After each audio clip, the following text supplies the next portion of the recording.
इस वीडियो में हम देखेंगे RabbitMQ की installation through RabbitMQ helper utility. ठीक है, इसके लिए हम क्या करते हैं, सबसे पहले आप गूगल पर जाके लिखें डेलिनिया RabbitMQ इंस्टॉलेशन। आप ये लिखेंगे तो आपके पास ये यूआरएल आ जाता है। इस यूआरएल में आप देख रहे हैं ये RabbitMQ हेल्पर की यूटिलिटी है। ठीक है, अगर आप मैनुअली इंस्टॉलेशन करते हैं तो ये सारे जो प्रोग्राम हैं ये सारे हम मैनुअली डाउनलोड करके भी इंस्टॉल कर रहे होते हैं और RabbitMQ के थ्रू हम इजीली कर सकते हैं। तो अभी इस वीडियो में हम ये देखते हैं कि RabbitMQ की हेल्पर यूटिलिटी के थ्रू हम कैसे करेंगे। उससे पहले आपने सबसे पहले ये मेक श्योर करना है कि आपके पास जो सिस्टम है ये अपडेटेड हो, उसकी विंडोज़ वगैरह अपडेटेड हो, ताकि आपकी जो कंपोनेंट्स हैं वो अपडेटेड रहें, आपको मिलें। विंडोज़ के अंदर जो कंपोनेंट्स हैं वो अपडेटेड रहें। अब मैं आपको ये मैंने डाउनलोड कर लिया है, एक पहले भी किया हुआ था, मैं इसको एक्सट्रैक्ट कर लेता हूँ। ये हमने इंस्टॉलेशन कर लिया, क्या आएगा, इस एप्लीकेशन को यहाँ से हम इंस्टॉल करते हैं। ये हमारा इंस्टॉलर इनिशिएट हो गया है, तो यस कर देते हैं। इसमें होता ही ये है कि जो प्री रेक्स इसको चाहिए होते हैं ना, ये आपके सिस्टम में होने चाहिए इंस्टॉल करने के लिए।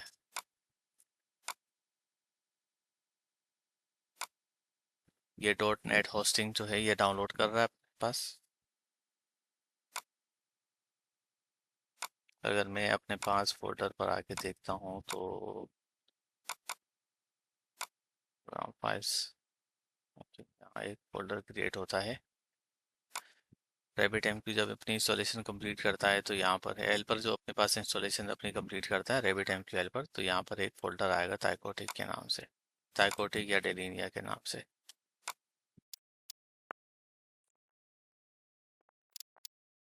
.NET होस्टिंग को भी कंप्लीट कर लेते हैं।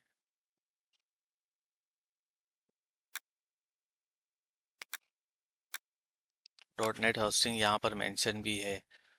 ठीक है, .NET hosting version 8.0 or above इसके लिए चाहिए होता है। ये हमारी इंस्टॉलेशन इससे कंप्लीट कर ली है। अब मैं वापस आता हूँ और RabbitMQ हेल्पर को दोबारा से इनिशिएट करके देखता हूँ।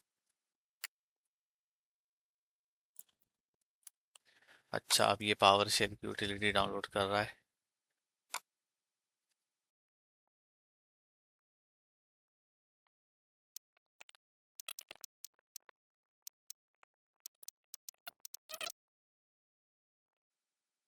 अब दोबारा RabbitMQ हेल्पर की यूटिलिटी चलाकर देखते हैं और देखते हैं कि अब ये क्या प्रीरेक्स मांगता है।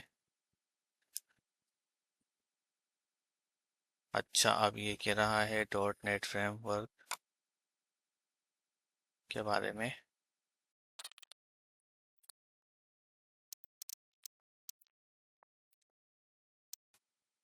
ठीक है, अब हम चलाते हैं अपनी यूटिलिटी को दोबारा से और अब देखते हैं अब क्या प्रीरेक्स पेंटिंग रह गए। ठीक है, ये हमारे पास आ गया RabbitMQ हेल्पर सक्सेसफुली इंस्टॉल्ड।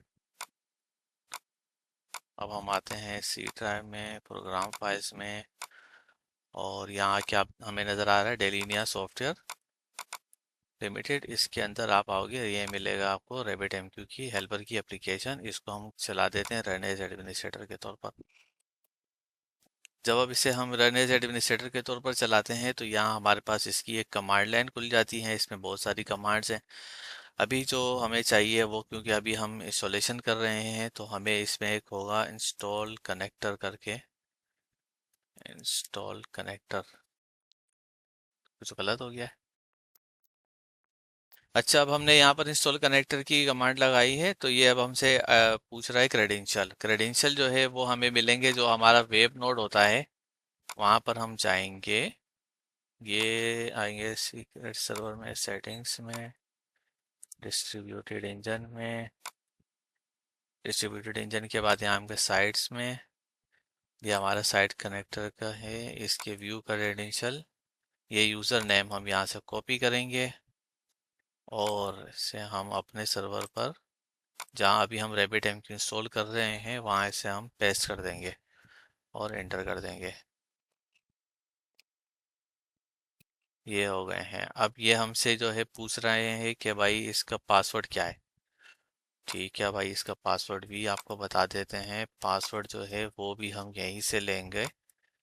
ये आ गया हमारे पास। पासवर्ड को मैंने वहां से कॉपी कर लिया क्लिपबोर्ड पे, और यहाँ पेस्ट और यहाँ एंटर। अब ये हमसे पूछ रहा है एडमिन क्रेडेंशियल का यूज़र। तो अभी हम इसको गेस्ट कर देते हैं, और उसका पासवर्ड भी GUEST गेस्ट कर देते हैं। तो ये हमारे पास इसकी इंस्टॉलेशन हो गई है, और ये कह रहा है do you agree to accept the ER language license. ठीक है, तो इसको हम वाई करके ओके कर देते हैं। ER लैंग्वेज भी इसमें इंस्टॉल करनी पड़ती है। मेरे पास ER लैंग्वेज का जो है एक एरर आ रहा था प्रीवियसली, तो फिर मैंने ये किया कि मैंने अपने पास जो है ये जो यूटिलिटी है ER लैंग की,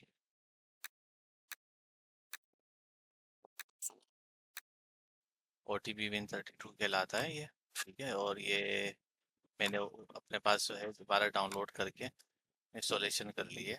और उसके बाद जो है मैंने RabbitMQ की ये कमांड्स इस पर चला दी हैं। तो अब फिर जब RabbitMQ की कमांड चलाई हैं दोबारा से, तो ये वही क्रेडेंशियल हमने यहाँ पर इंपुट किए हैं जो हमारे सीक्रेट सर्वर पर होते हैं। और उसके बाद जो है मैंने यहाँ पर आके इसके बाद जो है हमें यहाँ पर इसको लाइसेंस एक्सेप्टेंस करनी होती है ER लैंग्वेज के लिए, और फिर यही RabbitMQ के लिए भी लाइसेंस को एक वाई वाई लिख कर इंटर करते हैं। ये ऑलमोस्ट 15 मिनट लेता है प्रोसेस कंप्लीट होने में। देन जो है फिर इसने मुझसे ये पूछा है कि भाई आप जो है इसका गेस्ट यूज़र आईडी और पासवर्ड बताएं। तो मैंने यहाँ पर अभी गेस्ट यूज़र रखा है और गेस्ट पासवर्ड रखा है, और मैं यहाँ पर एंटर कर देता हूँ। ठीक है, तो ये हमारा एक यूज़र यहाँ पर क्रिएट हो गया है। मैं एक और भी बना लेता हूँ साथ में, test1। पासवर्ड रख देता हूँ test123, और उसको मैं यस कर देता हूँ। ऐसे ये एक यूज़र जब हमारा क्रिएट हो गया तो हमारा काम हो जाएगा अब। ठीक है, मैं इसको फिलहाल बंद कर देता हूँ। मजीद यूज़र यहाँ से क्रिएट नहीं करते, यहाँ अगर बना लेते।